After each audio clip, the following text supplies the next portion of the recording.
இன்றைக்கி லைவில் பார்த்தீங்கன்னா தீபக்குக்கும் சிவகுமாருக்கும் எகெயின் ஒரு சண்டை. என்ன அப்படின்னா, ஆனந்தி வந்து ஒரு ரெக்வசிஷன் வைக்கிறாங்க, பயங்கரமான ஒரு ரெக்வசிஷன். அவர் வந்துட்டு கேர்ள்ஸோட டார்மெட்ரி எட்டி பார்க்குறாரு அப்படின்னு சொல்லியிருப்பாங்க. ஸோ அது வந்து ஒரு பெரிய இஷ்யூ ஆகும். சிவகுமாருக்கு அது செம்மையாக ஒரு காண்டாக இருப்பார். ஆல்ரெடி அவர் செம்ம காண்டில் தான் இருக்கார்.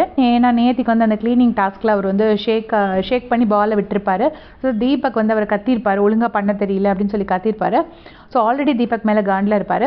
இன்றைக்கி வந்து ஆனந்தி அக்யூஸ் பண்ணும்போது தீபக்கும் வந்துட்டு அதை கூட சேர்ந்துட்டு ஆமாம் பார்க்குறாருன்னு இந்த மாதிரி ஏதோ சொல்லியிருப்பார் போல இருக்குது. ஸோ வந்துட்டு சிவகுமார் வந்து கிச்சனில் நின்றுட்டு தீபக்கை கூப்பிடுறாரு, இங்கே வாங்கன்னு சொல்லி கூப்பிடுறாரு. கூப்பிட்டோடனே தீபக் வர்றாரு. நீங்கள் அதை பார்த்தீங்களா, நீங்கள் எப்படி என்னை அக்யூஸ் பண்ணலாம் அப்படின்னோடனே, அவங்க சொன்னாங்க அதை நான் சொன்னேன், அவங்க சொன்னாங்க அதை நான் சொன்னேன்னு சொல்லிட்டு தீபக் வந்து கொஞ்சம் ரூடாகவே சொல்கிறாரு. சொல்லும்போது சிவகுமாருக்கு பயங்கரமாக கோவம் வருது. உடனே அவர் சொல்கிறாரு, நீங்கள் அதை பார்த்தீங்களான்னு திரும்ப திரும்ப கேட்குறாரு.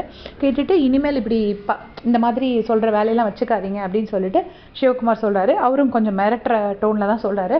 தீபக்கும் வந்துட்டு அகெயின் அதே மிரட்டுற டோனில், நீங்கள் உங்கள் வேலையை மட்டும் பாருங்கள், நான் அவங்க சொன்னதை தான் சொன்னேன் அப்படின்னு சொல்லிட்டு இவரும் ஒரு மாதிரி ரொம்ப ஒரு ஆட்டிடியூடோடு சொல்லிட்டு போகிறாரு. ஸோ 2 பேர் பக்கத்தில் யார் பக்கத்தில் நியாயம் இருக்குன்னு நீங்கள் ஃபீல் பண்ணுறீங்கன்னு மறக்காமல் கமெண்ட்ஸில் சொல்லிவிடுங்க. கொஞ்சம் இவங்க இந்த ஃபைட்டை அவாய்ட் பண்ணால் நல்லாயிருக்கும்னு நான் நினைக்கிறேன். நீங்களும் அதை நினைக்கிறீங்களான்னு சொல்லுங்கள். தேங்க்ஸ் ஃபார் வாட்சிங்.